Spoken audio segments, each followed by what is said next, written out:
제가 기도한 대로 아침에 함께 모여서 예배드리는 게 우리에게 가장 큰 축복인 줄 믿습니다. 옆 사람 축복하면서 예배 시작하겠습니다. 당신은 최고의 축복을 받았습니다. 인사하겠습니다.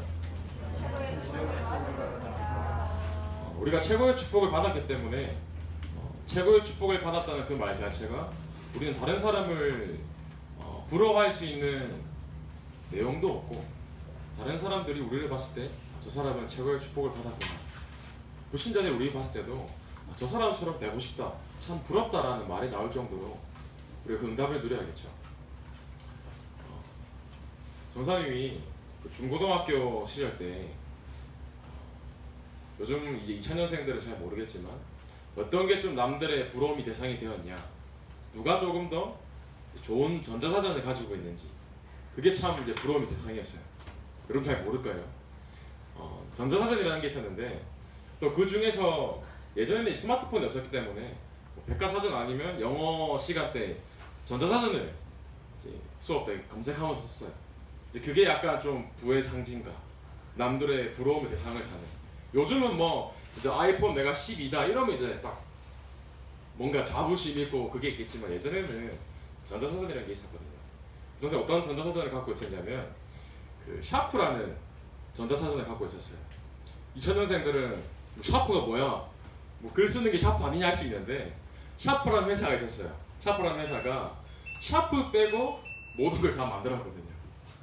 전자사전이 전사만 돼 있었는데, 전자사전 가운데서도 기능이 많은 전자사전이 있고 기능이 없는 전자사전이 있었어요.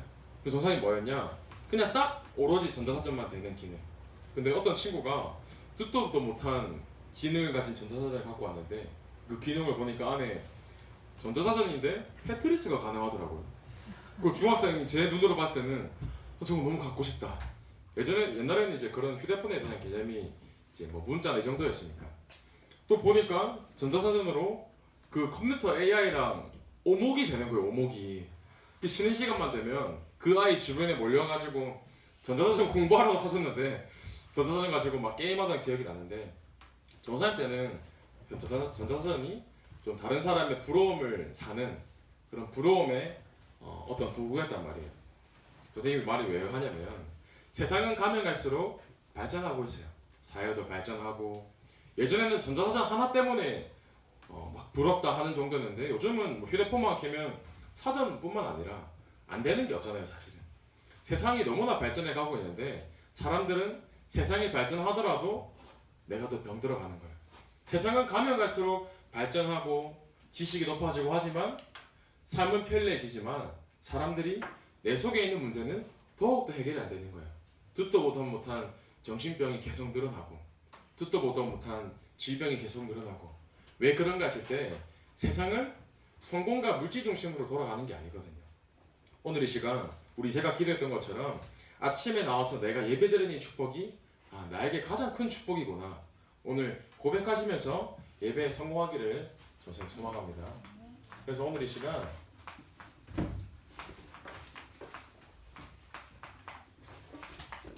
여러분, 우리가 그냥 은혜에 빠진 게 아니에요. 무슨 은혜냐? 비같이 내리는 은혜예요. 우리가 왜 장마 속에 가만히 우산 안 쓰고 있으면 온몸이 흠뻑 젖어 버리잖아요.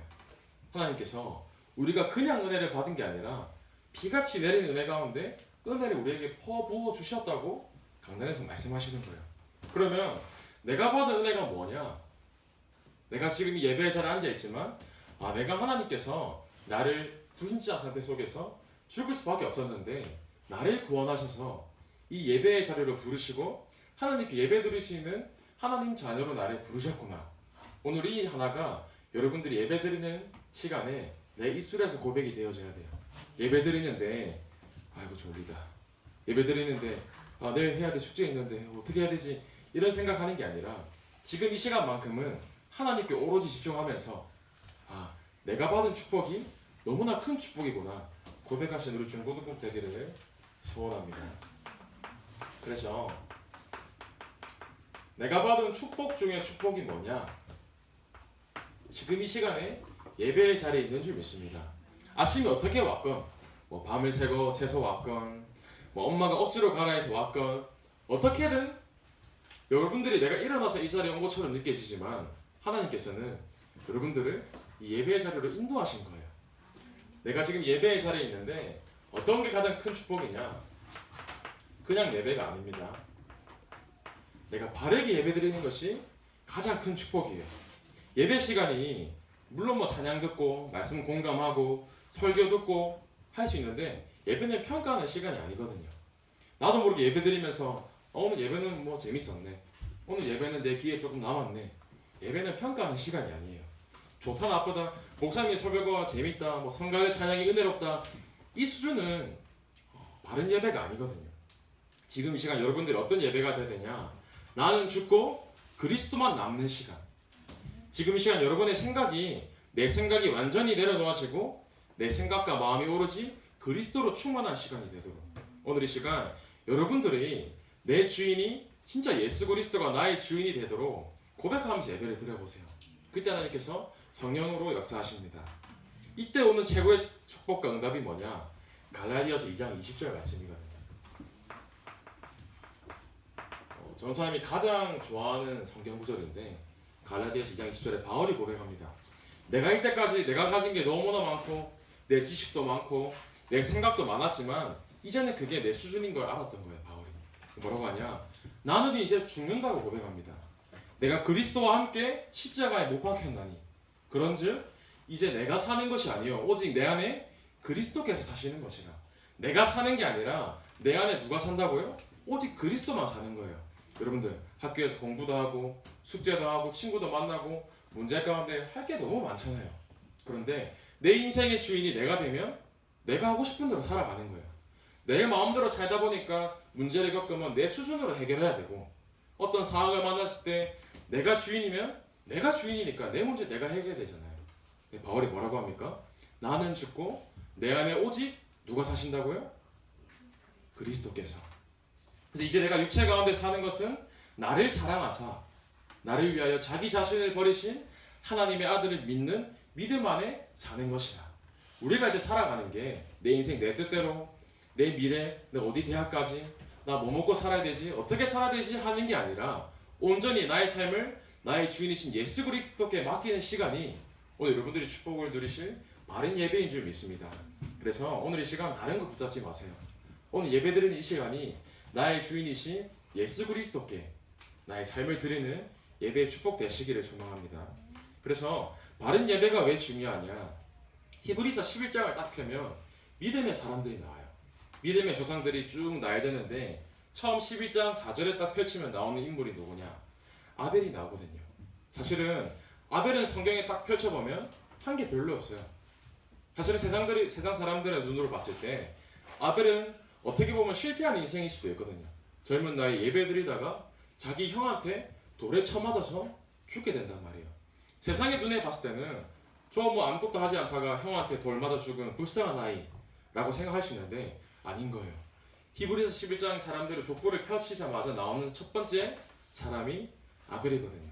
아벨이 다른 건 많이 한 게 아니라 딱 한 가지 했습니다. 무엇을 했냐? 하나님께 진심을 다해서 예배를 드린 거예요. 아벨이 내 능력으로 내 뜻대로 한 것이 아니라 하나님께 온전히 피제사를 드린 겁니다. 아벨이 누린 것이 그 안 한 거예요. 하나님의 마음을 시원케 하는 자, 그 축복이 우리 중고등부 렘트들이 누릴 축복인 줄 믿습니다. 또 아벨 다음에 누가 나오냐? 이삭이 나오거든요. 이삭도 사실은 한 게 없어요. 아브라함의 아들, 사실 이삭은 이게 다거든요. 그런데 이삭에 대한 실제 기록은 많이 없지만 뭐 이삭의 인성이 훌륭했다, 인품이 훌륭했다, 뭐 봉사를 많이 했다, 그 어느 기록도 없어요. 그런데 이삭은 그 시대 사람들은 전부가 일부 다 처제하는 시대였거든요. 첩이 많으면 많을수록 이 남자 능력이 있네 하는 시대였어요. 그런데 이삭은 리브가 한 사람이랑만 결혼하고 살아갑니다. 그리고 이 이삭은 다른 것을 한 게 아니라 하나님께 예배드리는 축복을 어릴 때부터 알았는데 이삭이 손대는 것마다 응답이 오는 거예요. 농사를 짓는데 다른 사람들은 땅이 척박해서 농사가 잘 안 되는데 이삭은 씨만 뿌리면 30배, 60배, 100배의 응답을 누리는 거예요. 또 그때 이 팔레스타인 중동 지역에는 땅만 파면 지금은 좋아요. 막 기름이 확 나오면 와 석유 부자다 하는데 이 시대 때는 석유를 할 수 있는 게 아무것도 없었거든요. 그런데 이삭은 땅만 파면 물이 나오는 게 아니라 샘의 근원이 나온 거예요. 이삭이 왜 이 축복을 받았냐? 어릴 때 예배의 축복을 알았던 거예요. 본인이 아버지가 자기를 끌고 가서 제단 위에 올라가서 묶여서 아버지가 나를 칼로 찔러 죽이려고 했을 때 이 이삭은 하나님이 어떻게 하시는지를 본 거예요. 아버지가 어떻게 예배드리는지 직접 본 거예요.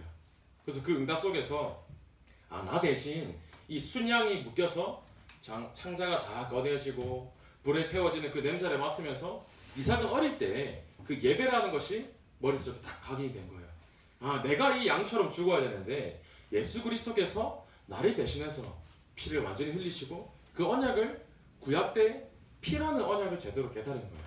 그래서 어릴 때 바른 예배가 어릴 때 머릿속에 딱 각인되다 보니까 내가 하려고 해서 응답을 받은 게 아니라 30배, 60배, 100배의 축복이 오고 샘의 근원이 축복이 온 거예요.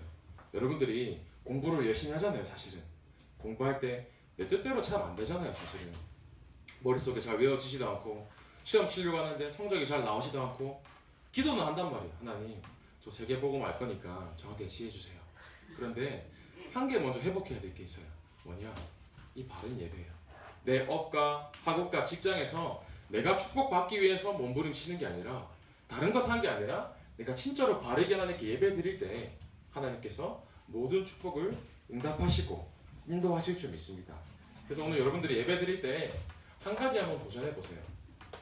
무슨 도전이냐? 여러분들 노트에 적잖아요. 노트에 적을 때 오늘 중고등부 예배뿐만 아니라 2부, 3부 예배, 4부 예배 드릴 텐데 예배 드리기 전에 하나님께 질문해 보세요. 어떤 질문 가지고 해보냐? 내가 가지고 있는 고민이나 내가 가지고 있는 중요한 시간표 속의 계획이라든지 하나님께 질문을 해보는 거예요. 예를 들어서 하나님 내일 시험이 있는데 내가 왜 공부를 해야 되는지에 대한 이유가 잘 발견되지 않습니다. 하나님 예배를 통해서 내게 왜 공부해야 되는지에 대한 이유를 깨닫게 해주세요. 물어보기도 하면서 예배를 드리는 거예요. 그럼 하나님께서 반드시 이 질문에 대한 응답을 하나님께서 말씀을 통해서 여러분들에게 응답하십니다. 그래서 내가 혹시 가지고 있는 답답함이나 문제에 대해서 질문으로 한번 예배를 시작해 보세요. 그래서 오늘 그냥 예배를 드리지 마시고 바른 예배 가운데 내가 하나님 자녀로 구원받았는데 그냥 예배가 아니라 오늘 예배 드리는 이 시간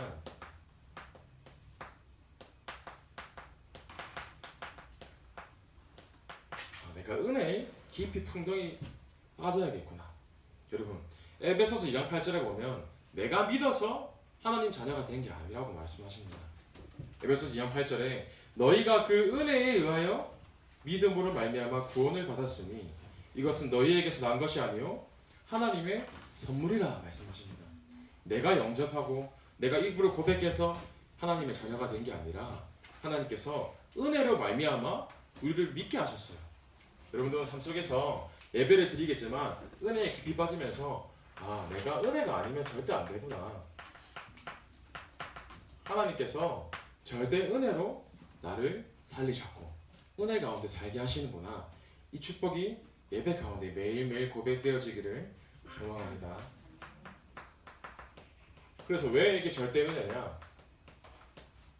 하나님께서 절대 복을 허락하셨거든요. 절대 복이 뭐냐? 세상 사람들은 운명 속에 살아갑니다. 내가 운명 속에서 운명과 사주팔자 속에서 사람들의 문제 만나면 대부분 무속 찾아가서 무속인에게 점을 치고 사람들이 심지어 아침에 일어날 때마다 조선이 옛날에 느꼈던 게 고등학교 때 학교를 1시간 동안 이제 통화하던 거리였는데 학교를 가려고 버스를 타면 이제 직장인들이 많이 있잖아요. 직장인들을 보면 적지 않더라고요. 딱 휴대폰을 켜면서 오늘의 운세를 봐요. 그 운세가 뭐라고 운세를 보면서 오늘 하루가 내가 어떨까라고 살아가는데 우리가 그런 종이 쪼가리 운세 그 운세 따라서 사실은 살 수도 있었던 인생이었는데 하나님이 나를 너무 사랑하셔서 사단의 권세에서 완전히 나를 해방시키시고 이 운명 가운데서 완전히 나를 빼내셨구나. 이 축복이 여러분들에게 이미 주어진 거예요. 그래서 오늘 예배 시작할 때 내가 받은 축복이 최고의 축복이라고 말씀한 겁니다. 그래서 이 축복이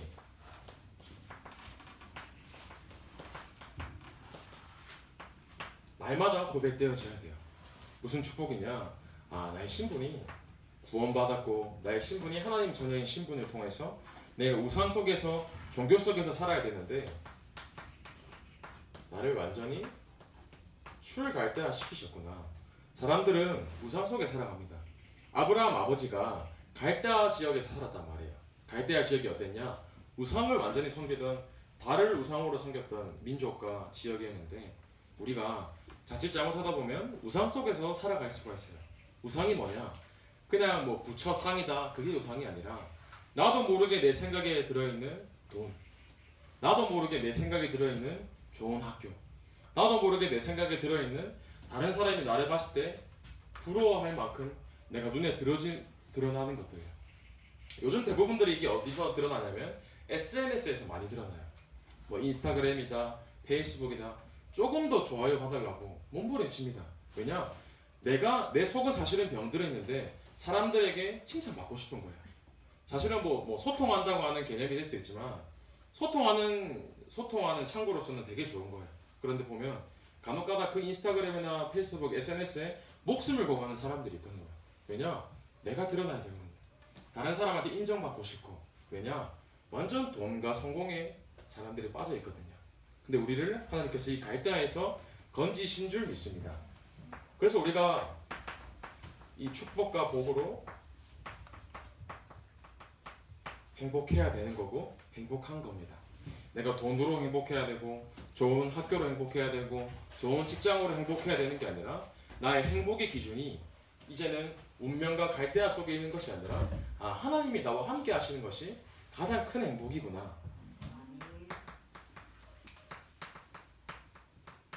내가 애굽 속에 있어야 되는데 애굽에서 사단의 노예로 종로를 타면서 고통받으며 살아야 되는데 하나님께서 출애굽을 시키셨구나. 여러분 애굽이 사실은 대단한 나라였거든요. 남들이 봤을 때는 나도 저 애굽에 가고 싶어. 남들이 봤을 때는 나 저 애굽에 들어가서 좋은 대학교에서 공부하고 싶어 하는데 사실은 사단의 장난이거든요. 우리가 물론 좋은 대학 많아요. 서울대학교다, 고려대학교다, 하버드다 많은 대학들이 있는데 복음의 눈으로 봤을 때는 사람들이 우상과 종교와 내 성공에 미쳐가지고 모인 곳이 그 대학들이거든요. 전사님 말하는 게 그 좋은 대학을 가야 되는 이유가 그 사람들처럼 그 좋은 대학 가는 게 아니잖아요. 내가 진짜 그 대학 가서 그 사람들을 살리기 위해서 내가 그 대학에서 공부해야 되는 이유가 뭐냐? 그 지식을 가지고 있는 세상 서밋들을 살리기 위해서 내가 진짜 하나님께 응답받고 지혜를 가지고 학업에 도전해야겠구나. 이 축복을 여러분들이 날마다 누리는 거예요. 그러면서 출운명, 출갈대아, 출애굽이지만 종사님 기도 제목은 우리 엠트들이 내 수준에서 벗어나는 걸 원해요. 교육관이 너무나 좋지만 언젠가는 출교육관, 예를 들어서 내 상태가 있지만 내 수준에 머물면 사실은 성장할 수가 없거든요. 내 상태에 머무는 것이 아니라 내가 날마다 말씀으로 성장하는 가운데 진짜로 출애굽할 수 있는 그리고 중고등국 되기를 저는 날마다 기도하고 소망합니다. 그래서 은혜에 빠지면서 이 표현이 참 저의 마음에 와닿더라고요. 은혜의 잠겨라라고 말씀하셨어요. 잠기다가 뭐냐 했을 때 사실은 충만한 거거든요. 우리가 사실은 내 모습을 봤을 때 안 될 수밖에 없어요. 이것도 그리 적지 마세요. 이게 컵이 있으면 이렇게 콜라가 담겨져 있잖아요. 콜라가 담겨져 있는데 이 콜라를 빼내기 위해서 컵을 붓는 것 말고 방법이 있어요. 그게 뭐냐? 여기 계속해서 깨끗한 물을 넣는 거예요. 처음에는 콜라랑 물이 계속 섞입니다. 콜라가 조금씩 희석이 되죠. 그러다가 어느 순간 물이 계속 충만하다 보면 여기 안에 있던 콜라가 언젠가는 다 빠져나가게 돼 있어요. 내 상태가 사실은 나도 모르게 내 생각과 내 마음과 나도 모르는 불신앙들이 내 속에 있을 수도 있어요. 그런데 내 힘으로 빼내려고 하면 사실은 쉽지 않거든요. 그런데 우리가 예배 속에서 말씀 속에 있다 보면 나도 모르게 계속해서 말씀이 들어가는 거예요. 말씀이 들어가다 보면 어느 순간 내 잘못된 각인과 뿌리와 체질들이 어느 순간 다 내 몸속에서 나가게 되는 거예요. 그 축복이 어디서 나오냐? 예배 속에서 여러분들이 은혜에 푹 잠기면 돼요. 은혜에 잠기는 게 뭐냐? 불신앙하는 것이 아니라 하나님이 나와 함께 하시기 때문에 가능하다. 하나님이 나와 함께 하신다 라는 것이 내 입술로 매일매일 고백되어지는 거예요. 그게 여러분들의 삶 속에서 매일 은혜로 고백되어져야 됩니다. 나의 오늘이 사실은 홍해 앞에서 불신앙하고 내 믿음이 작아질 수도 있거든요. 당장 홍해라는 큰 문제 앞에 보면 우리가 저 홍해를 어떻게 건너? 배도 있는 것도 아니고 심지어 뒤에는 군사들이 군대가 쫓아오는데 마음이 초조하고 불안하고 조급할 수 있단 말이에요. 그런데 내가 문제 앞에서도 은혜 속에 잠겨 있으면 내 믿음이 절대 믿음 가운데 문제를 만나도 조급하지 않는 거예요. 문제를 만나도 불안한 것이 아니라 하나님이 나와 함께 하시는데 왜 이게 나에게 문제가 될까? 라고 고백되어지는 거예요. 그 은혜가 어디서 회복돼야 되냐? 여러분들이 지금 예배 드리고 있는 중고등부 예배과 3부, 4부 예배에서 이 은혜가 회복되어지면 돼요. 여러분들이 진짜로 은혜 속에서 바른 예배를 드리면 하나님께서 어떤 마음을 처음 주시냐? 예배를 드리는데 설레이는 거예요. 내가 예배를 드리는데 설레인다. 사실은 그거는 살아있다는 증거거든요. 연애를 처음 하다 보면 내가 이 사람이 너무 보고 싶잖아요. 이런 말이 있어요. 보고 있는데도 보고 싶다. 내가 말씀을 듣고 있는데 말씀 들으면서도 너무 설레이는 거예요. 내가 토요일 날에 자기 전에 스스로에게 한번 질문해 보세요. 잘 때 저 사람 마음이 어땠냐면 설교 준비하고 묵상하는 가운데 내일 빨리 교회 가고 싶다는 마음이 진짜 고백되어지더라고요. 빨리 가서 말씀 너무 빨리 듣고 싶고 우리 아이들 빨리 만나고 싶고. 근데 만약에 내가 자는데 내일 아침 일찍 일어나야 되지. 알람 맞춰놓고 피곤하다. 이런 생각이 아니라 내일 교회 가는데 어떤 말씀을 나에게 주실까 너무 설레이는 거예요. 그 증거가 뭐냐? 내가 날마다 예배 속에서 은혜를 받고 있다는 증거거든요. 근데 만약에 설레지 않아도 괜찮아요. 하나님께서 내가 예배의 자리 속에만 있다 보면 하나님께서 언젠간 여러분들에게 이 마음을 주실 줄 믿습니다. 그러다 보면 말씀이 실제로 내 삶 속에서 누려지게 되고 문제가 오더라도 응답을 기다릴 수가 있는 상태가 되어지는 거예요. 그래서 우리가 은혜 아니면 살아갈 수 없잖아요. 당장 내일 일도 무슨 일이 벌어질지 모르는데 내일의 은혜가 뭐냐? 우리에게는 가나안이라는 축복을 이미 허락하셨어요. 가나안이 뭐냐? 가나안 종복을 허락하셨거든요. 여러분들의 삶을 통해서 저 불신자들을 살리고 여러분들의 삶을 통해서 7 족속과 31나라 왕을 살릴 정도의 응답이 나에게 주어졌다고 말씀하십니다. 그래서 다른 것을 막 열심히 하려고 몸부림치고 돌아다니는 게 아니라 지금 너무 잘하고 있어요. 은혜 속에서 내가 예배 속에만 예배의 자리에서만 응답을 누리면 됩니다.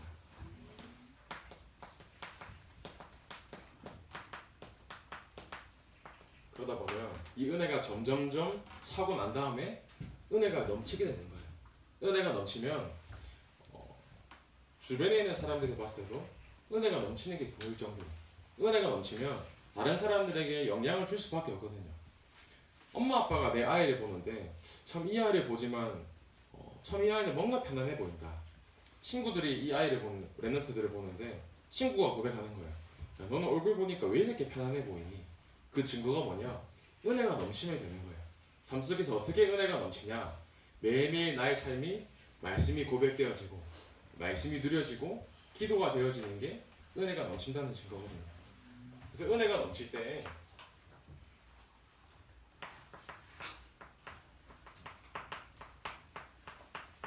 아까 말씀드렸던 내 속에 안 되어지는 것들, 내 생각과 내 각인되었던 거, 뿌리 내린 거, 체질되었던 것이 내 힘으로는 될 수 없었지만 은혜로 치유가 되는 거예요. 내 힘으로 안 되는 게 참 많잖아요. 잠이 안 올 수도 있고 아니면 내 스스로가 다른 것에 집착될 수도 있고 중독이 될 수도 있고 내 힘으로 안 되는 것들이 너무나 많은데 내 힘으로 됐다고 하면 내 노력인 거잖아요. 그런데 내가 어떻게 간증하냐? 내가 실제로 예배의 자리 속에서 말씀을 누리다 보니까 하나님께서 나를 치유하셨다. 그게 은혜잖아요. 이때 하나님께서 세상이 감당하지 못하는 서밋 자리로 부르십니다. 그냥 서밋도 아니에요. 10%를 넘어선 1%, 1%를 넘어선 0%까지 하나님께서 여러분들에게 응답을 몰아가실 줄 믿습니다. 그때 하나님이 나를 통해서 우리 교회를 통해서 237을 살리는 귀중한 축복을 주세요. 이 목표 속에서 하나님이 여러분들에게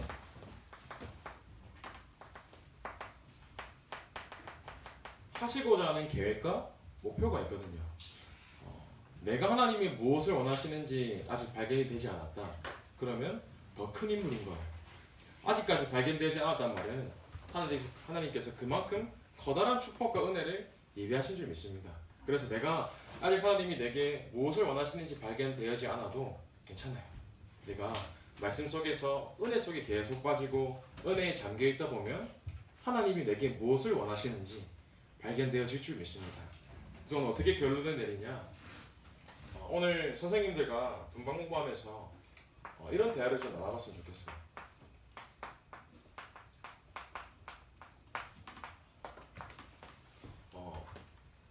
우리가 매일 주일마다 예배를 드리고 지교회도 하고 다락방도 하지만 매일 드리는 예배가 나에게 어떤 의미인지, 우리가 사실은 살아가는 이유가 하나님께 예배드리기 위한 예배자의 축복이거든요.